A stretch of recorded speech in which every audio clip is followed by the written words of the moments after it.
If it wasn't for the government shutdown, the fact that there is a very dubious claim that the president is making in order to bomb these boats coming out of Venezuela, claiming that these are terrorists, claiming that this is self-defense. There is really this. It's a political trap that they are trying to set, right? Which is, oh, you're trying to go soft on the drug cartels, but there is no due process for these folks.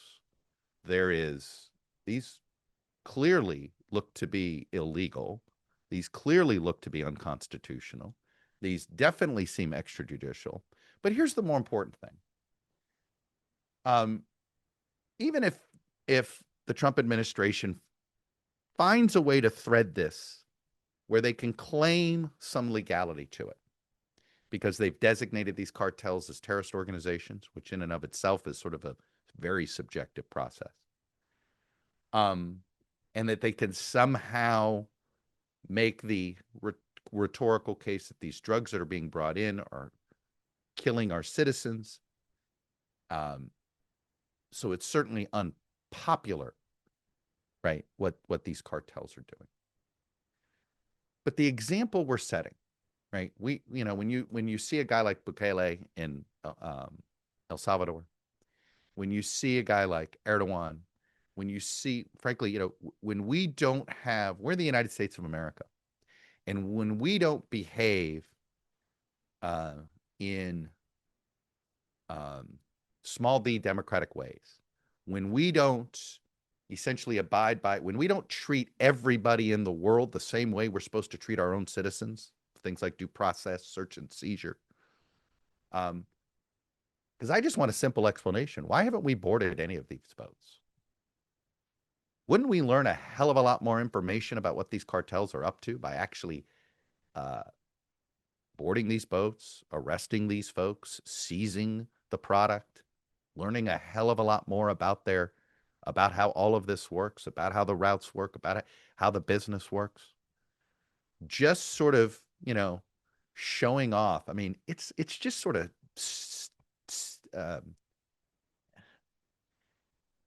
life isn't a video game. But the Secretary of Defense, Pete Hegseth, is out there putting on social. It seems like everything is designed for some sort of social media virality moment, right? And so he goes out there as if they're like he's, General Eisenhower executing D-Day, and he puts up this picture, satellite video of the destruction of one of these boats, claiming that we have the intelligence that confirms these folks are cartel members and they're bringing these deadly drugs into the United States. This isn't a game.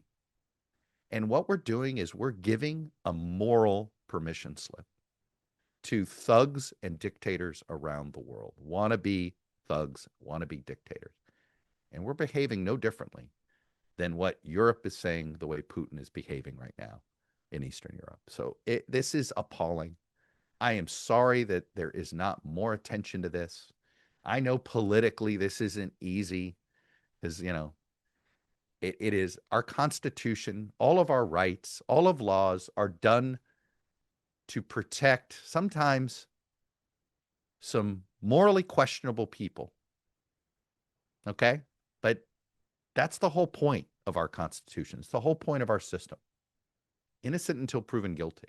And when we don't behave that way around the world all the time, and we sort of invent new ways to kill people and claim some a different authority to do it, it's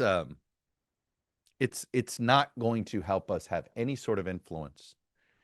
This is not what somebody who wants to win the Nobel Peace Prize. This is not how somebody who wants to win the Nobel Peace Prize behaves on that for what it's worth. So I do think if it wasn't for the government shutdown, that this would be a bigger deal.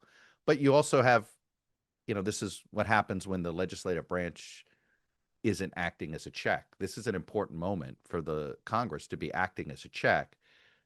I'm hearing all sorts of complaints from my sources on Capitol Hill, but none of them want to go public because none of them want to look like they're on the side of Maduro in Venezuela or on the side of the drug cartels.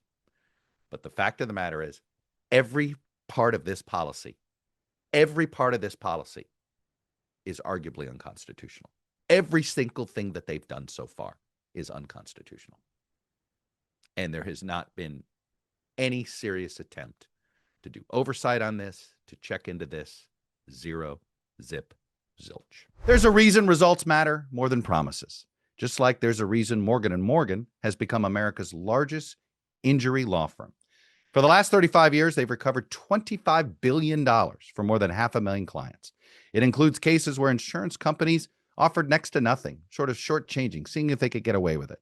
And Morgan & Morgan fought back, and they won millions. In Pennsylvania, one client was awarded $26 million. It was a staggering 40 times the amount that the insurance company originally offered. That offer, $650,000, whatever it took to sort of get away without paying. So with more than 1,000 lawyers across the country, Morgan & Morgan knows how to deliver for everyday people. So if you're injured, you're looking for a lawyer, check out forthepeople.com/ToddCast or dial pound law, pound 529 on your cell phone. And remember, all law firms are not the same. So give Morgan & Morgan a look. Their fee is free unless they win. Ask Chuck. This comes from Dan. He says, "Hey, Chuck, I have a simple question. Was Secretary Hegseth's Quantico speech the first step towards a presidential campaign? Keep up the good work." You know, Dan, the answer is yes. He definitely, it is my understanding that he does think he's running for president. He has had visions of this. I will tell you, if you're just looking for a car crash type of campaign to watch, J.D. Vance, Pete Hegseth, Bobby Kennedy Jr., Tulsi Gabbard, Rand Paul. That's your Republican primary right now. Maybe Glenn Youngkin. But just think about that. Hegseth, I think you're going to see, but in all seriousness, I was talking with some pretty wired conservatives that are kind of MAGA adjacent, and there's definitely a growing, let's just say Vance world is looking a little side eye at Hegseth. I kind of think that's laughable. I mean, I think Hegseth isn't going to go anywhere. I don't think there would even be a ton of military support for him. I really don't. I think that he's just not, I mean, he's proven to be even more unqualified for this job than folks anticipated. But hey, this is the Donald Trump effect, right? A lot of people now think, hey, why not me? I'm looking at you, Paul Feinbaum, for U.S. Senate. I do think this is the Trump effect, where it just made everybody think, hey, I got a closet full of skeletons. Doesn't matter, does it? I can go viral. I've got this money person or this constituency or this quirkiness. And so what if I lose? I'll make money on the speaking circuit, or I'll make money being a podcaster. By the way, I wouldn't rule out Howard Lucknick running. I think he's gotten the bug. I think his ego is just inflating as we go. So it could be quite this sort of MAGA knife fight, which may be how Glenn Youngkin ends up the nominee.